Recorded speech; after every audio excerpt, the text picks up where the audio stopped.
So we have that interesting connection between the push for statehood by Alaskans and commercial fishing in Alaska.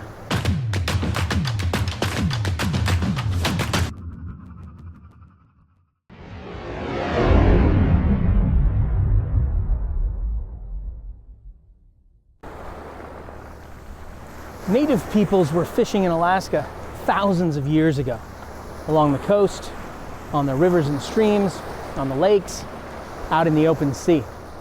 And having caught a fish, native peoples would typically split the fish open and hang it on a rack to dry.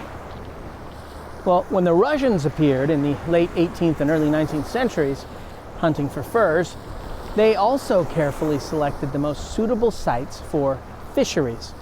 On Sitka Island at the outlet of Redoubt Lake, and at the mouth of the Karluk River on Kodiak Island, filled as they were with salmon and trout. In fact, the Karluk River fishery was first used by none other than Grigory Shelikov in the winter of 1784, eventually netting the Russians over the years something like 500,000 fish per year. By the 18-teens at Redoubt Lake, meanwhile, the Russians were catching something like 20,000 salmon per year. And by the 1860s, the total fish harvest there had ballooned to around 70,000. Now, the Russians used nets with traps, often set in streams, often unfortunately blocking the stream to the movement of fish. They salted what they caught in casks and exported the final product in barrels, maybe 1,000 or 2,000 barrels a year, much of it bound for California, far away. Well, after the US purchased Alaska from Russia, little changed immediately in terms of commercial fishing. Probably a couple thousand barrels per year of salted salmon exported from the district. Additional fisheries were established on Prince of Wales Island, and the old fisheries near Sitka and on Kodiak continued to function. These sites had fisheries, they had salteries. Then in 1878, the fishing landscape in Alaska changed forever with the establishment of two canneries, one at Sitka and the other on Prince of Wales Island. Well, as a result of these enterprises and those who followed in their very successful wake, we might say that the 1880s were the birth decade of the Alaskan commercial fishing industry as a major industry. There was just so much salmon in these Alaskan waters. King or Chinook salmon, red salmon, pink salmon, silver or coho salmon, chum or dog salmon. And when that was generally recognized, when that was generally realized, commercial fishing began to spring up all over the region, commercial fishing outfits. Here at Homer, which bills itself as the halibut capital of the world today, you can go into a restaurant here and you're likely to see butt tacos at Kasselhof, off the Kenai Peninsula, around Tyanek, off Chiswick Island, and at other places too. You could literally see the water teeming with salmon. In fact, the salmon could be seen leaping from the water. During the salmon runs, millions of these remarkable fish crowd the inlets and waterways of Alaska to spawn, often apparently to the very same place where they were hatched years before. Crazy. Hundreds of cases of canned salmon, then thousands, then tens of thousands, then hundreds of thousands were exported from Alaska every year.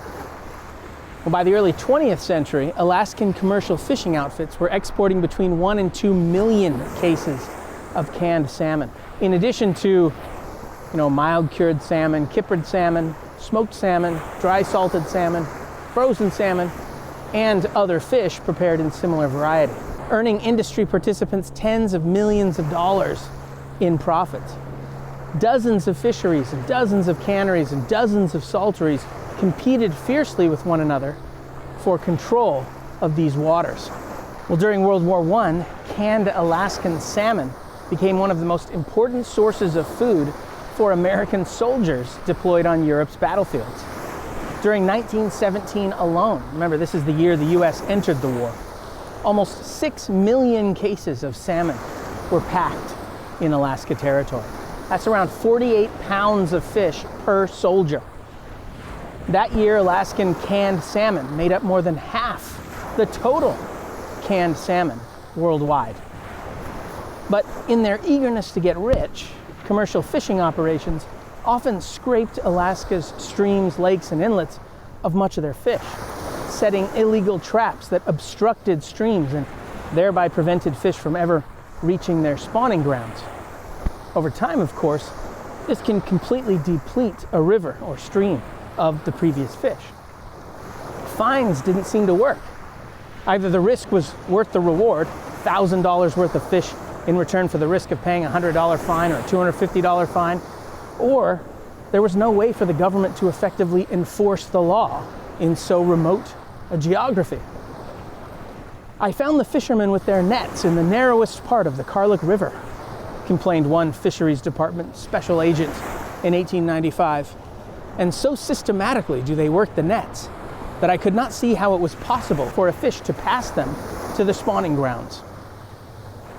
Well, as a result, though, some of the cannery outfits on Kodiak Island got together and established Alaska's first hatchery. This is in 1891, Alaska's first hatchery, specifically to propagate red and pink salmon. And by around 1910, hatcheries like this were releasing tens of millions, even hundreds of millions of salmon into Alaska's waters.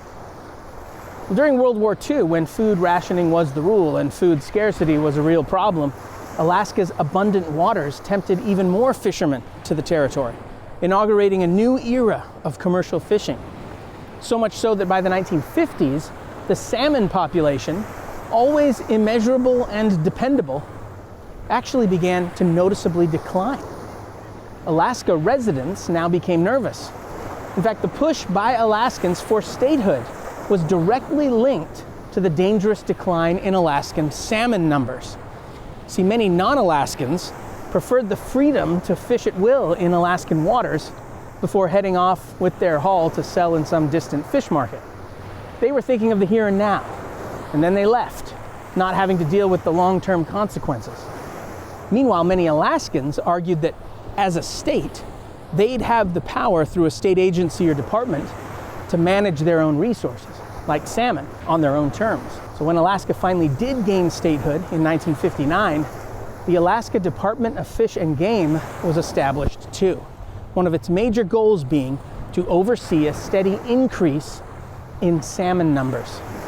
So we have that interesting connection between the push for statehood by Alaskans and commercial fishing in Alaska. Well, today Alaska is a major player in the world fish industry. It provides more than half of all the fish consumed in the United States.